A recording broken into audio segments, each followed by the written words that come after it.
What's up guys, it's Julian. Today I'm going to be showing you how to make lo-fi warehouse rave techno, I hate models, introversion style. As usual, you can get the full project files, samples, MIDI, presets, literally every single thing that you just heard in the intro from this video is available at the top of the description on my Bandcamp for just $5, as well as on my website, Electronic Samples. Definitely go grab that. It really helps support me. If you guys enjoyed these videos, I don't make a whole lot just off of YouTube, but with these sample packs, I'm able to keep bringing you guys new videos every single day.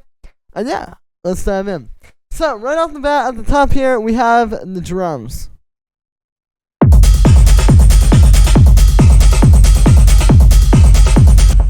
So this could be split into three main areas, right? We have our kick,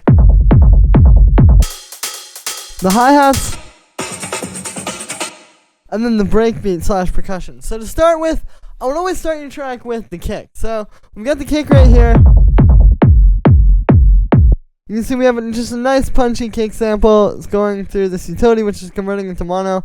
I have this bass, which is the same kick, just playing 16th notes, and then it's going through a delay, as well as some drum bus, which kind of brings up the bass and fattens it. And then we have a low pass filter on that, so that's creating the rumble bass.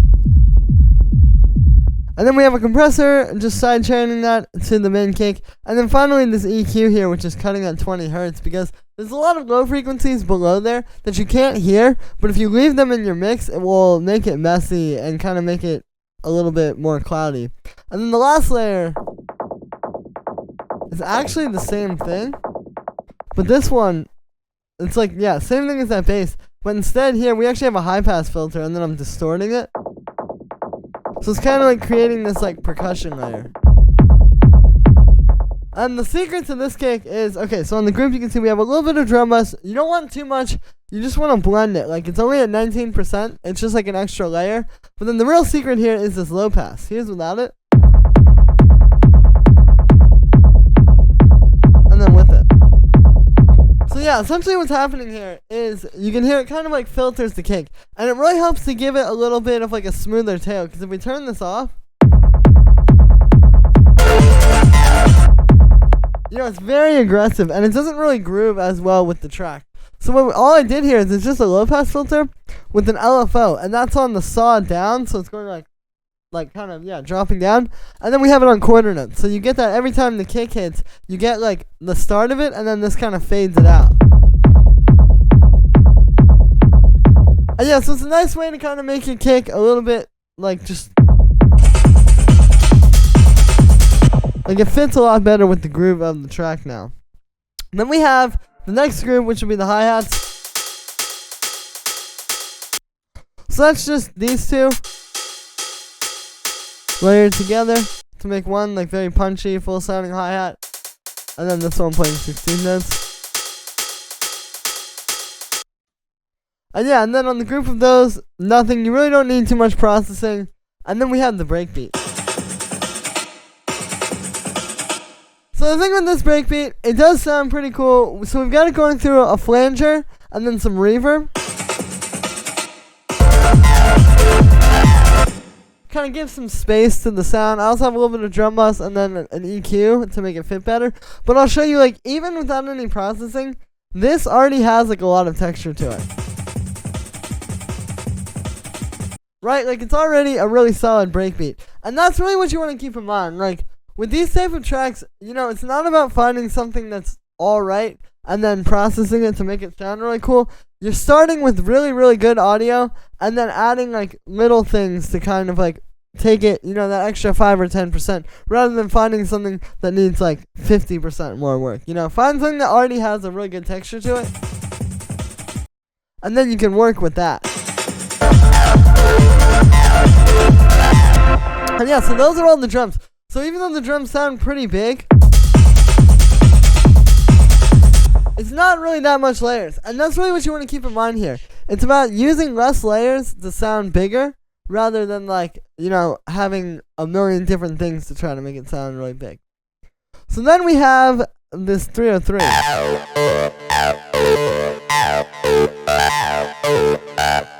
So here's the notes for this one. It's a really simple pattern. And that's the idea, is that you have the pad. Yeah, that's a little bit more complicated chords.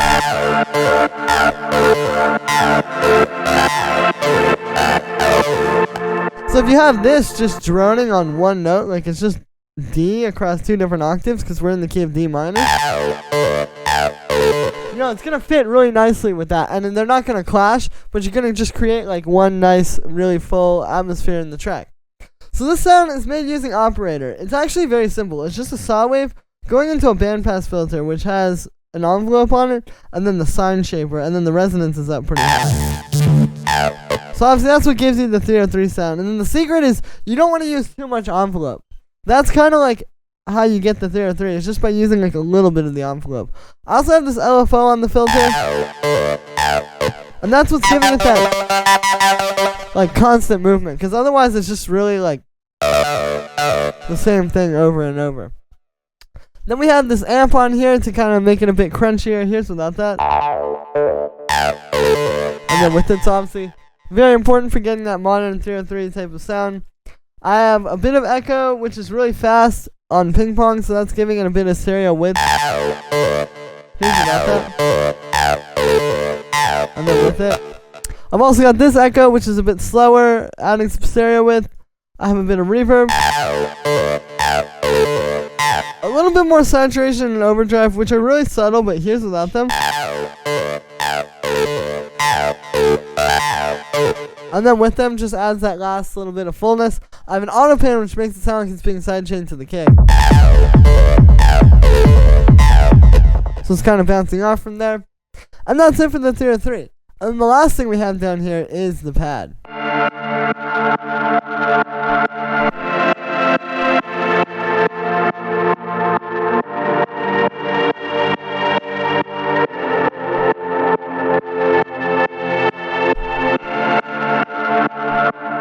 So what's happening here is basically we have like this progression where it's D minor, F major, A sharp major, G minor, and then F major. Very simple. And then these notes, all of these that you see, are just the fifths of those chords, right? Each one of those is just 7 notes up from the root. But then what we have up here is kind of like these melody notes, where like some of these you can see are actually just like following the chord. Like right there, that's just a D minor chord. We're just using F, which would be the minor third, and then just putting it up a few octaves. But then here, now we're using this major 7th for the second one. So it's kind of like, you know, they're all notes that are fitting musically into the scale, and they fit into the chords that they're playing with. But they're not necessarily just following the chords. Like, if we were going to just follow the chords here, then this would actually be...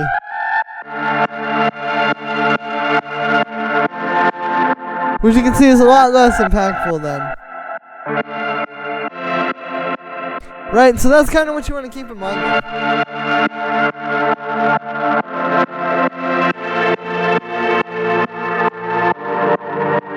Like, start with the chord progression, and then write these melody notes on top. And you can see, like, we're kind of playing around with not that many notes here, right? Like, over here, that's just 2 notes. That's just 2 notes. It's 4 notes total for this little melody, but it's very catchy over top of that pad. And then for the actual sound here, this is made with operator. It's an FM pad, so I'll turn off all the processing and just kind of go from scratch and show you every step of the way. So this is what the sound sounds like just coming straight out of operator.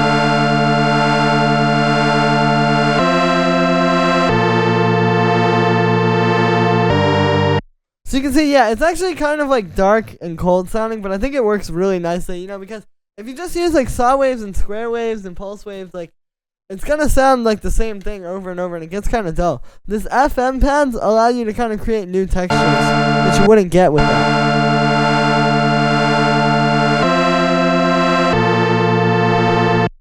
So this is just 3 sine waves, like I said. The last one is a few octaves up, and then we've got these detuned a bit as well.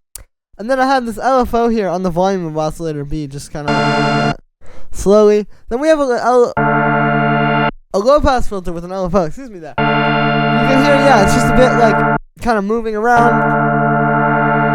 You know, brings the sound to life. We have some reverb, a bit of drum bus to make it a bit fatter. Which you can see I'm blending that in there with the dry wet. And we're gonna do like that. Then I have this auto pan to make it bounce off in the kick. and then finally a high pass filter.